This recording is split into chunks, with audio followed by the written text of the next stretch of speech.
Hai Universe, bertemu lagi bersama Uni. Kali ini aku mau menjawab satu dari beberapa pertanyaan dari Universe semua.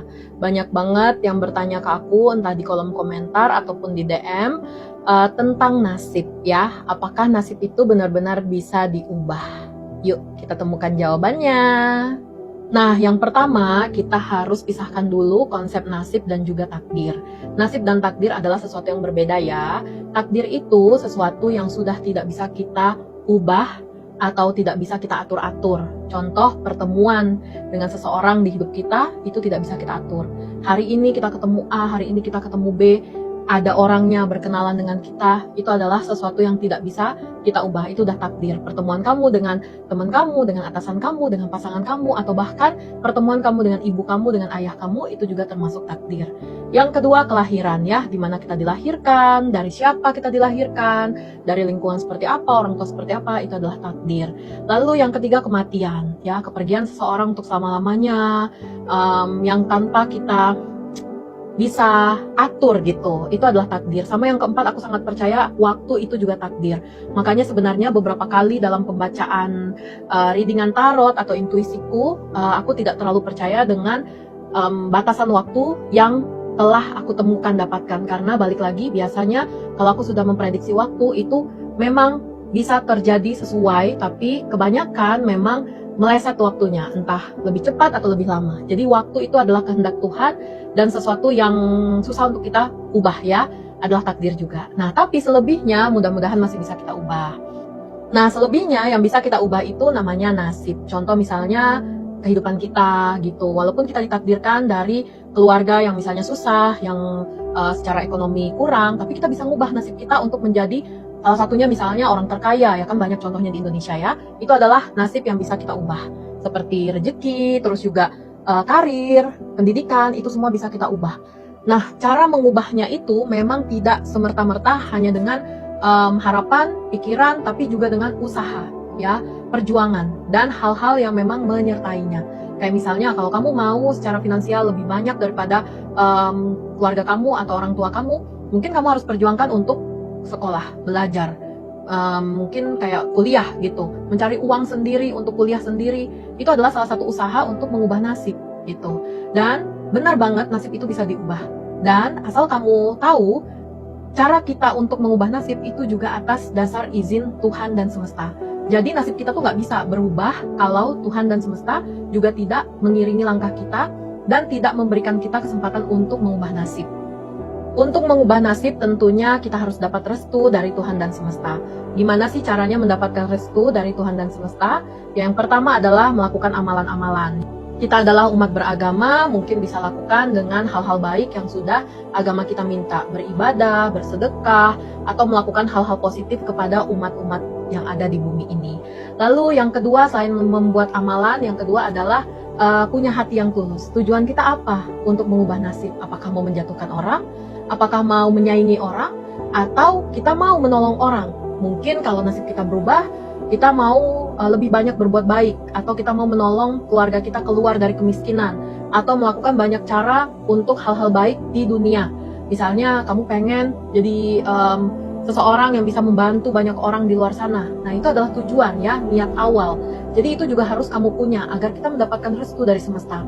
Banyak orang yang ingin mengubah nasibnya, tapi dengan niatan dan tujuan keegoisan atau hanya untuk memuaskan nafsu dan keinginan sendiri. Ya tentu semesta juga tidak akan merestuinya. Lalu yang ketiga, cara untuk mendapatkan restu dari Tuhan itu adalah dengan terus berjuang ya. Karena perjuanganmu tuh nggak akan sia-sia. Semesta akan melihat perjuangan kamu, semesta akan tahu seberapa besar kamu berjuang, keringat kamu yang udah mengucur deras, terus juga tenaga kamu yang sudah habis untuk memperjuangkan nasibmu, itu nggak akan sia-sia. Nah, setelah kita mendapatkan restu dari Tuhan, barulah kita bisa perlahan-lahan mengubah nasib kita, ya. Aku pernah dengar juga dari salah satu orang yang sangat aku kagumi di satu podcast, beliau mengatakan nasib itu ibaratkan kereta listrik. Tuhan adalah listrik, penggerak dari kereta itu, dan kita manusia sebagai masinisnya untuk menggerakkan kereta itu. Kita bisa nggak gerakin kereta? Kita bisa nggak jalanin kereta itu? Mau belok kemana? Atau bahkan kita lagi menjalani, tapi kita malah main, nonton handphone, melakukan hal-hal yang tidak bermanfaat, sehingga si kereta itu melakukan kesalahan, tabrakan dan lainnya. Ya, ketika itu terjadi kita tidak bisa menyalahkan listrik, yaitu sebagai Tuhan ya. Karena posisinya kita yang salah dalam menjalani. Tuhan tuh sudah kasih kita restu untuk kita menjalani hidup kita, menjalani apa yang kita mau dan mengubah apapun yang kita mau.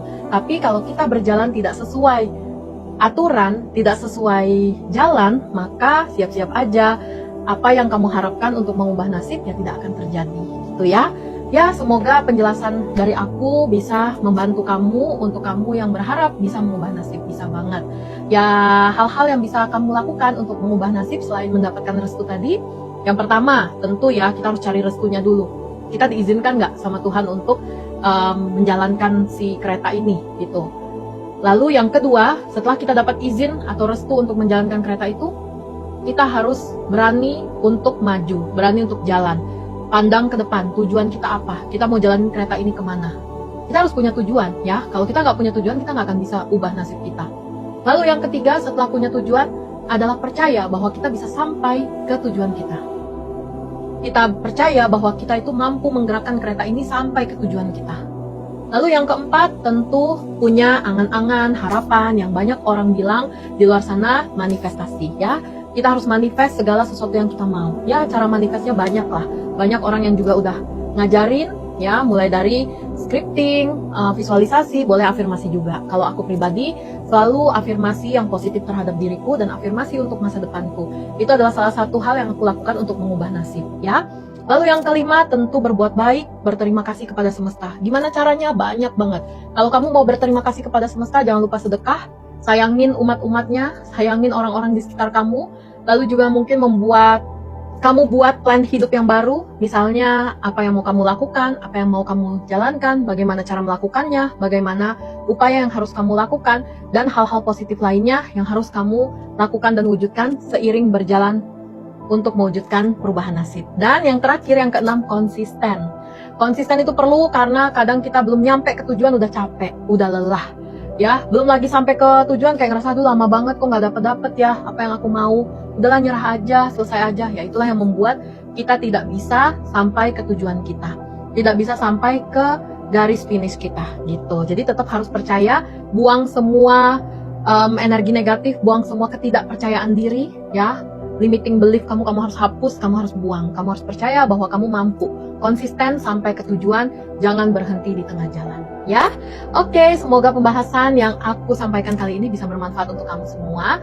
Kalau kamu mau tanya-tanya hal lain ya mengenai hidup, spiritual atau apapun, boleh tulis di kolom komentar. See you semuanya.